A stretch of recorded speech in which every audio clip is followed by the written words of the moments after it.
Pleasure to meet all at last, and welcome back to Nerf Secrets Revealed. So, of course, the same outfit is pretty much on, but that's only because I'm pre-recording a lot of episode-related footage and the like to put together so this way new episodes of Nerf Secrets Revealed can keep on coming without me having to, well, do much. But what I'm going to talk about today is not necessarily about the progress of Nerf Secrets Revealed or what else there is to come, but still. If there's one thing I would pretty much despise in the Nerf community, it would be the absolute hatred for a lot of these new blasters and new products taking place. Because, after all, if you've heard a lot about the negative feedback that such YouTubers like Lord Draconical or Wallcom S7 have put out based on the Ultra lineup, then well, let me pretty much just break this down for everyone out there. The Ultra lineup doesn't suck.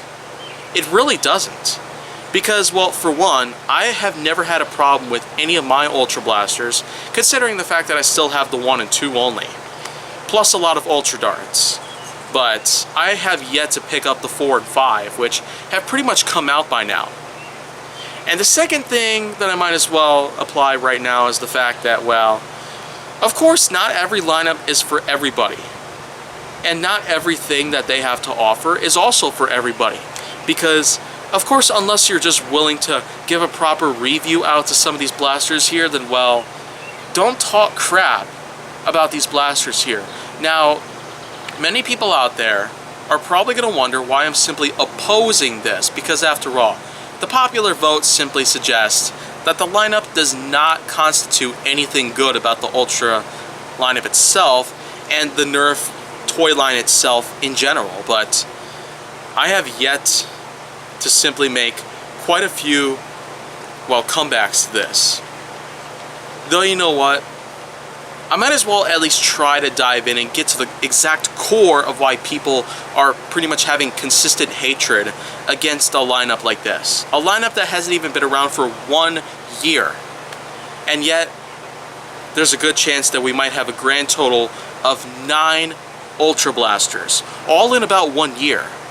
But the 4 and 5 are pretty much out, but we have yet to see what the 3 and 7's release dates are like. If they'll pretty much take place in the next like 4 months or so, then well, I guess we'll find out. But still,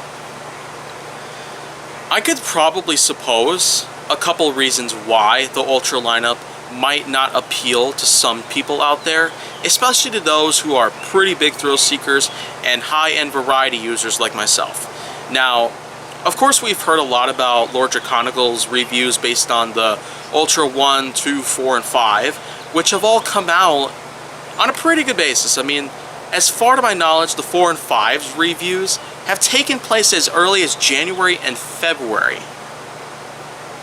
Now that is pretty much crazy, because the 4 and 5 have already come out just now, I mean recently.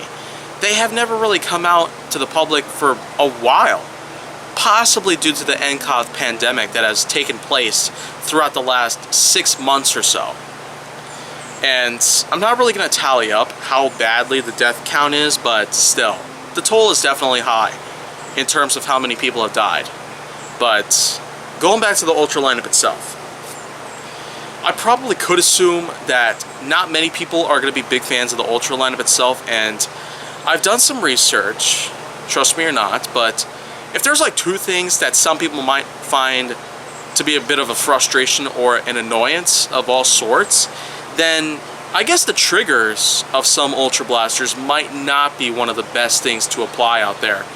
Even though the ergonomics of Ultra Blasters out there are actually pretty nice. I mean, I'm not really certain about how the Ultra 2's foregrip is, because the 2 does have a foregrip that's a little small. I mean, it barely fits all 4 of these fingers here. Might be because of how wide my hands are, and I guess I don't really blame that. And the Ultra 1, some people have actually claimed it to be criminally bad in terms of ergonomics, but I actually don't find anything wrong with it. Its foregrip is actually a little more roomy as opposed to the 2's, but some people might find the foregrip on the front in front of the drum magazine to not be as good, but I guess if you change your stance, your footing and the like, you might be able to find better comfort in using it. But aside from the triggers being the fact that they could probably end up pinching your fingers or having some other type of harm due to your hands, if there's one other thing that I probably would highlight, if there's like one other con that I could say about it, it's the fact that, well, some blasters kind of have locks or something that prevent the priming bar from getting pushed in all the way. Or it could be for the fact that since the 1 and 2, they were motorized blasters. But if there was one thing that I could identify for them, it's the fact that the pusher needle would only come out if the darts are pretty much arranged in very, very specific positions. Yeah. The Ultra 2, of course, had to have its darts pushed in at the right spot. The direct spot, just so they could be pushed in by the pushing needle on the back end of it. Of course, if there were no darts in the Ultra 2, then I could probably find that the pusher needle wouldn't activate or just push in all the way unless there were darts in. It's not the first blaster that has this peculiar type of feature in it where the pusher needle or rod wouldn't exactly work right if there weren't any ammo in it. The crossbow has also had that problem where, of course, you couldn't really prime the blaster or fire the blaster unless there were any darts in it. But of course, my crossbow in particular had had its locks removed. It was one of the only newer blasters that I had modded at the time, so that way it could fire darts or even prime without having to have the locks in them. And I guess that's pretty much it. Aesthetically though, I guess there might be one thing that stands out, and that would be the fact that the so-called bling graphic isn't really present on both sides. Of course, the Ultra banner itself, it is present on both sides of just about every blaster that's in the lineup so far, but the especially trademarked golden paint that is present on the letters of every Ultra banner that is placed on the sides of the blasters, it's not really present on both blasters, which I guess is kind of a minor complaint by my end, but most people might think it's a really awful thing to do. To not have the golden metallic paint color applied on the letters of the Ultra banner on both sides, but still. Whether or not the placards were meant to be colored on both sides, I really don't find any problem with any of this. What matters most to me is mainly the functionality. I can pretty much get used to some crappy mechanics here and there, but I guess nothing is bad with the Ultra lineup as far as I know. The Ultra 1 and 2 pretty much operate perfectly.